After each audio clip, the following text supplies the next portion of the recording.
श्री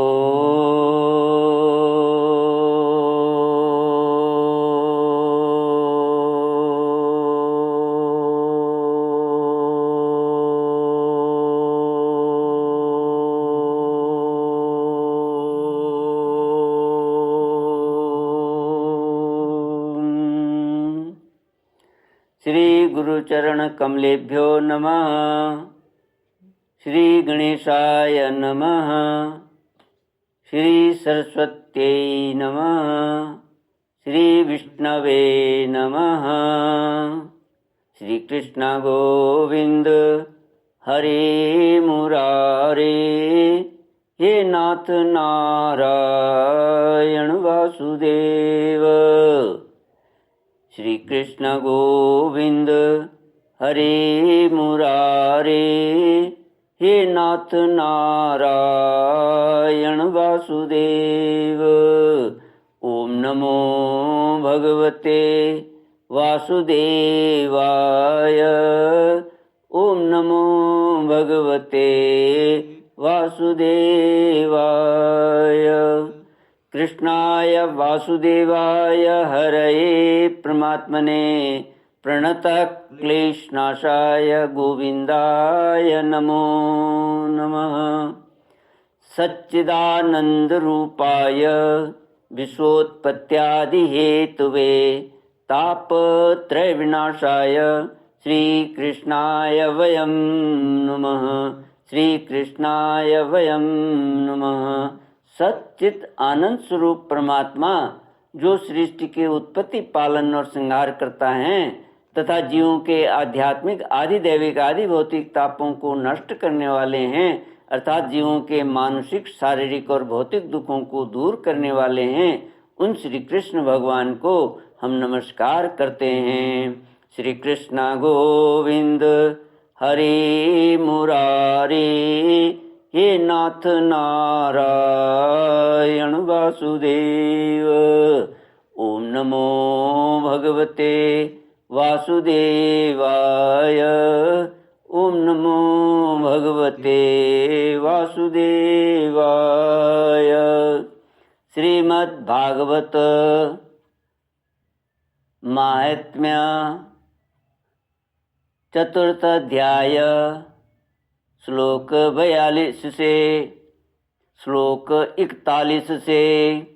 श्री कृष्ण गोविंद हरे मुरारे, हे नाथ नारायण वासुदेव।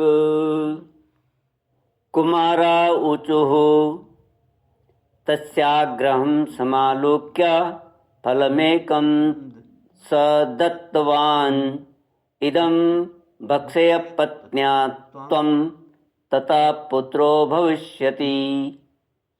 सत्यं शौचं दया दानम् एक भक्तं तु भोजनम्।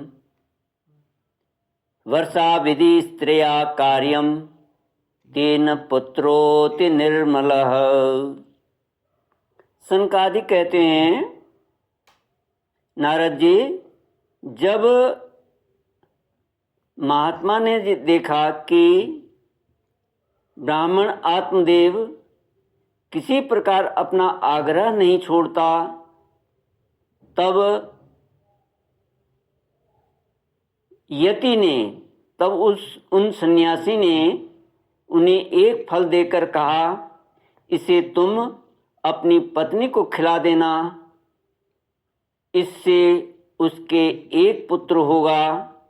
तुम्हारी स्त्री को 1 साल तक सत्य, शौच, दया, दान और एक समय एक ही अन्न खाने का नियम रखना चाहिए। यदि वह ऐसा करेगी तो बालक बहुत शुद्ध स्वभाव वाला होगा। सनकादि कहते हैं, सन्यासी यूं कहकर चले गए और ब्राह्मण अपने घर लौट आया। वहाँ आकर ब्राह्मण ने वह फल अपनी स्त्री के हाथ में दे दिया और स्वयं कहीं चला गया। उसकी स्त्री तो कुटिल स्वभाव की थी ही। वह रो रो कर अपनी एक सखी से कहने लगी, सखी मुझे तो बड़ी चिंता हो गई है, मैं तो यह फल नहीं खाऊंगी।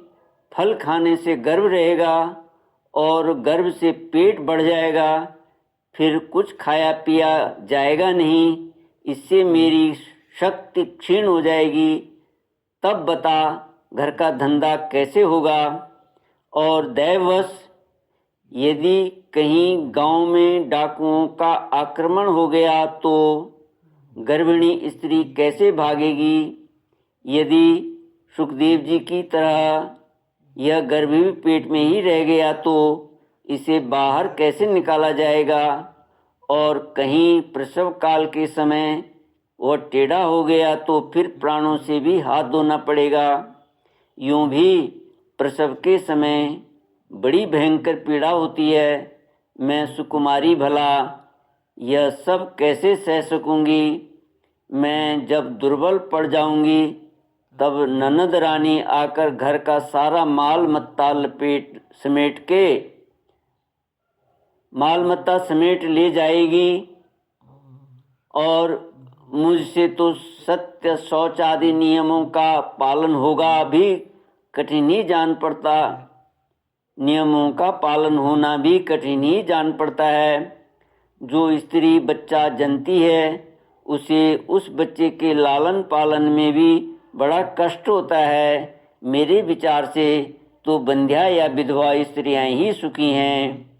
मन में ऐसे ही तरह तरह के कुतर्क उठने से उसने वह फल नहीं खाया। और जब उसके पति ने पूछा, फल खा लिया? तब उसने कह दिया, हाँ खा लिया। एक दिन उसकी बहन अपने आप ही उसके घर आई। तब उसने अपनी बहन को सारा वृत्तांत सुनाकर कहा कि मेरे मन में इसकी बड़ी चिंता है। मैं इस दुख के कारण दिनों दिन दुबली हो रही हूँ। बहन मैं क्या करूँ? बहन ने कहा, मेरे पेट में बच्चा है, प्रसव होने पर वह बालक मैं तुझे दे दूंगी। तब तक तू गर्भवती के समान घर में गुप्त रूप से सुख से रहे। तू मेरे पति को कुछ धन दे देगी तो वे तुझे अपना बालक दे देंगे। हम ऐसी युक्ति करेंगे कि जिसमें सब लोग यही कहें कि इसका बालक 6 महीने का होकर मर गया और मैं नित्य प्रति तेरे घर आकर उस बालक का पालन पोषण करती रहूंगी। तो इस समय इसकी जांच करने के लिए यह फल गौ को खिला दे। ब्राह्मणी ने स्त्री स्वभाववश जो उसकी बहन ने कहा था वैसे ही सब किया। श्री कृष्ण गोविंद हरे मुरारे, हे नाथ नारायण वासुदेव। इसके पश्चात समयानुसार जब उस स्त्री के पुत्र हुआ तब उसके पिता ने चुपचाप लाकर उसे धुंधली को दे दिया और उसने आत्मदेव को सूचना दे दी कि मेरे सुखपूर्वक बालक हो गया है। इस प्रकार आत्मदेव के पुत्र हुआ सुनकर सब लोगों को बड़ा आनंद हुआ। ब्राह्मण ने उसका जात कर्म संस्कार करके ब्राह्मणों को दान दिया और उसके द्वार पर गाना बजाना तथा अनेक प्रकार के मांगलिक कृत्य होने लगे। धुंधली ने अपने पति से कहा, मेरे स्तनों में तो दूध ही नहीं है, फिर गौ आदि किसी अन्य जीव के दूध से मैं इस बालक का किस प्रकार पालन करूंगी। मेरी बहन के अभी बालक हुआ था, वह मर गया, उसे बुलाकर अपने यहाँ रख ले तो वह आपके इस बच्चे का पालन पोषण कर लेगी। तब पुत्र की रक्षा के लिए आत्मदेव ने वैसा ही किया तथा माता धुंधली ने उस बालक का नाम धुंधकारी रखा।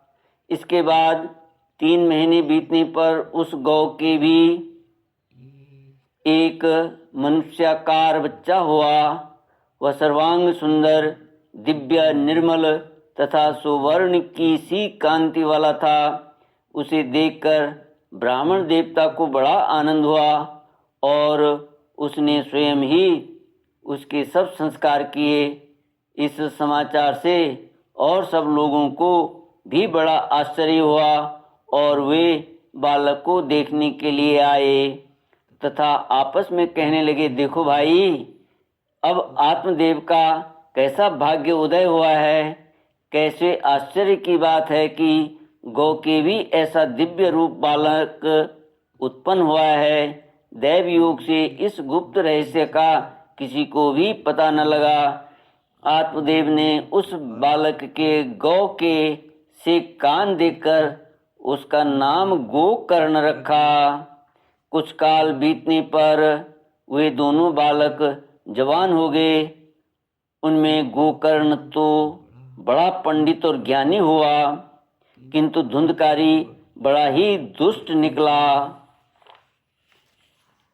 स्नान, शौच आदि ब्राह्मणोचित आचारों का उसमें नाम भी न था और न खान पान का ही कोई परहेज था। क्रोध उसमें बहुत बढ़ा चढ़ा था। वह बुरी बुरी वस्तुओं का संग्रह किया करता था। मुर्दे के हाथ से छुआया हुआ अन्न भी खा लेता था। दूसरों की चोरी करना और सब लोगों से द्वेष बढ़ाना उसका स्वभाव बन गया था। छिपे छिपे वह दूसरों के घरों में आग लगा देता था। दूसरों के बालकों को खिलाने के लिए गोद में ले लेता और उन्हें चट कुएं में डाल देता। हिंसा का उसे व्यसन सा हो गया था। हर समय वह अस्त्र शस्त्र धारण किए रहता और बेचारे अंधे और दीन दुखियों को व्यर्थ तंग करता। चांडालों से उसका विशेष प्रेम था।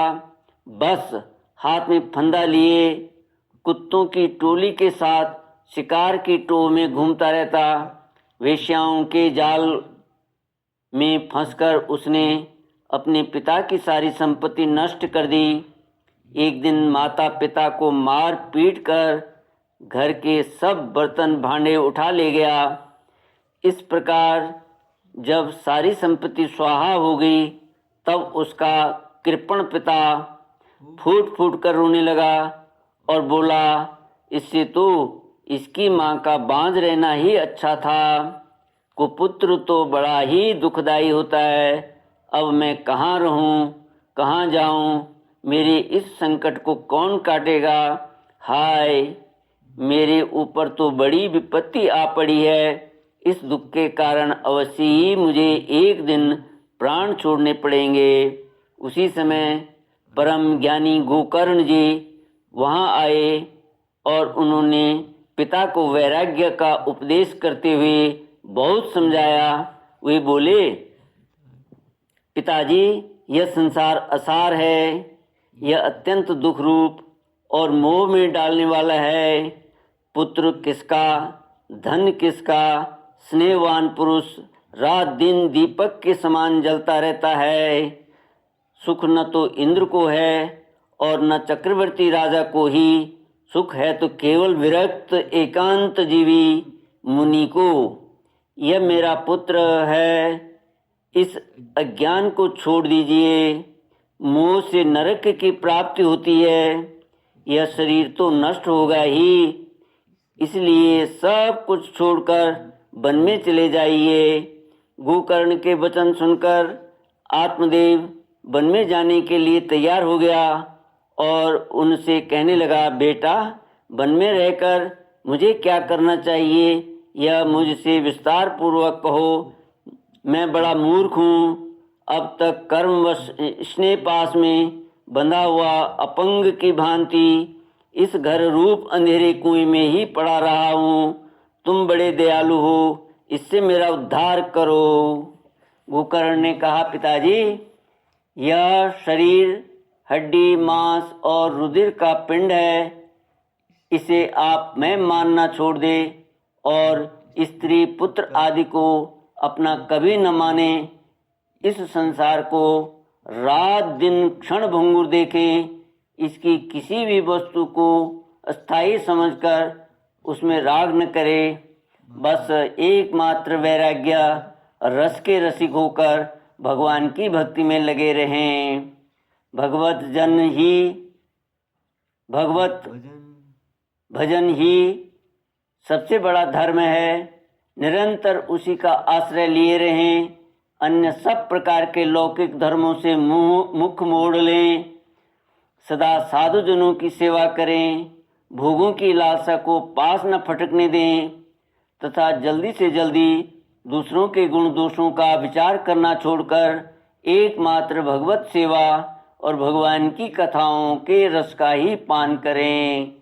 इस प्रकार पुत्र की वाणी से प्रभावित होकर आत्मदेव ने घर छोड़ दिया और वन की यात्रा की। यद्यपि उसकी आयु उस समय 60 वर्ष की हो चुकी थी, फिर भी बुद्धि में पूरी दृढ़ता थी। वहाँ रात दिन भगवान की सेवा पूजा करने से और नियम पूर्वक भागवत के 10वें स्कंद का पाठ करने से उसने भगवान श्री कृष्ण को प्राप्त कर लिया। श्री कृष्ण गोविंद हरे मुरारे, हे नाथ नारायण वासुदेव। इति श्री पद्म पुराणे उत्तरखंडे श्रीमद्भागवत महात्म्ये विप्रमोक्षो नाम चतुर्थोऽध्याय। ओम पूर्णमदः पूर्णमिदं पूर्णात् पूर्णमुदच्यते पूर्णस्य पूर्णमादाय पूर्णमेवावशिष्यते। ओम शांति शांति शांति। हरि ओम। श्री गुरुभ्यो नमः। हरि ओम।